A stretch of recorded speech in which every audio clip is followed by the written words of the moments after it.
عقیدہ ہے وہ سچا ہے. ہم بتائیں گے کہ 1400 سال سے جو عقیدہ سچا ہے وہ ہمارا عقیدہ ہے.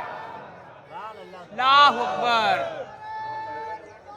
یا رسول اللہ. زندہ یہ بات کہہ دینا تو بڑا آسان ہے. نہیں خدا کے علاوہ کسی سے نہ مانگو, خدا کے علاوہ کسی سے نہ مانگو. تو پیارے اس سے تو بڑی خرابی لازم آ جائے گی. 300 احادیث کو اعلیٰ حضرت نے نقل فرمایا ہے اور کہا کہ قرآن کی آیات اور احادیث کریمہ سے پتہ چلتا ہے حضور دافع البلا ہے. پھر اپنی کتاب کے اندر اعلیٰ حضرت نے جو قرآن کی سب سے پہلی آیت نقل فرمائی ہے وہ میں آپ کو پڑھ کر سنا دیتا ہوں.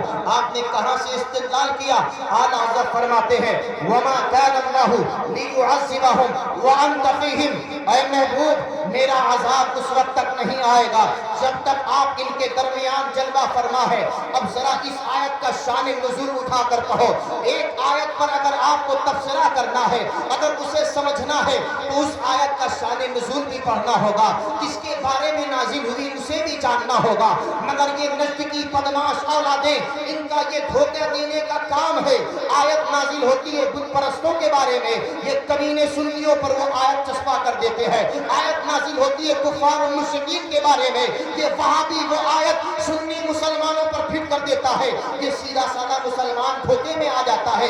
ارے یہ قرآن کی آیت پڑھ رہا ہے, ان کی قرآن کی آیت پڑھنے سے دھوکہ نہ کھاؤ. ان کی گریبان پکڑ کر علماء اہل سنت کے سامنے لا کر کھڑا کر دو, اس سے کہو اب قرآن کی آیت پڑھ, اس کا ترجمہ اب میرے علماء بتائیں.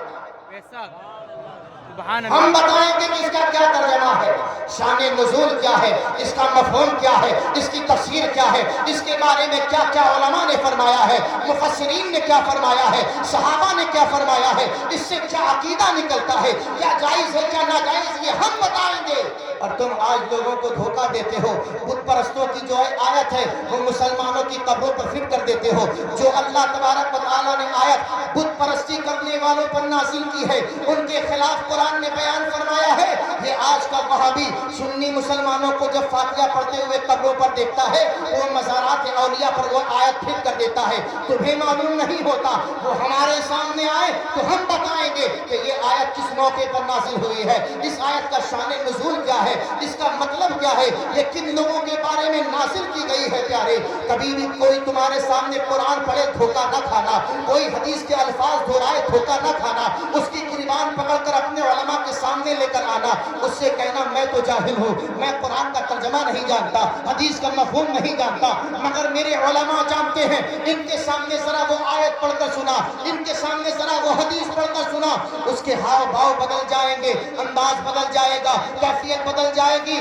اس لیے کہ اب گھال میل نہیں کر سکتا ہے. اب ذرا قرآن کی آیت اٹھا کر دیکھو. قرآن کریم میں اللہ تعالیٰ ارشاد فرماتا ہے وَمَا كَانَ اللَّهُ لِيُعَذِّبَهُمْ وَأَنْتَ فِيهِمْ. بات سمجھ میں آ رہی ہے کہ نہیں آ رہی ہے؟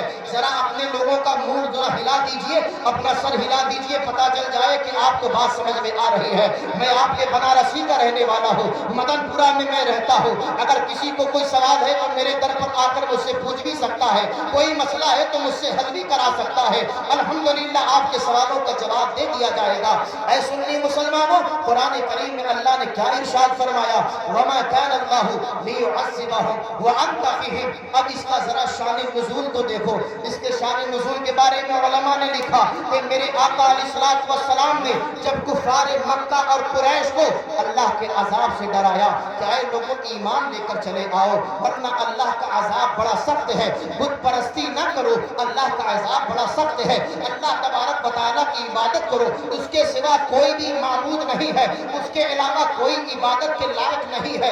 اے لوگوں بت پرستی نہ کرو ورنہ خدا کا عذاب بڑا سخت ہے, اس نے جہنم کو تیار کر رکھا ہوا ہے, وہ تم پر عذاب کو نازل کر دے گا. جب میرے آقا علیہ الصلوۃ والسلام نے اللہ کے عذاب سے کفار و مشرکین کو ڈرایا تو ان لوگوں نے میرے آقا سے استہزاء کرنے کی کوشش کی, یعنی آپ کی زبان میں کہا جائے تو مذاق کرنے کی کوشش کی. میرے آقا سے ان لوگوں نے کیا استہزاء کیا, کہنے لگے کہ اے اللہ کے نبی آپ کہتے ہو کہ اگر ہم ایمان نہیں لے آئے تو اللہ کا عذاب آ جائے گا, جائیے اپنے رب سے کہیے کہ ہم پر جو ہے عذاب کو نازل کر دے, ہم ایمان کو قبول نہیں کریں گے, ہم اسلام کو قبول نہیں کریں گے.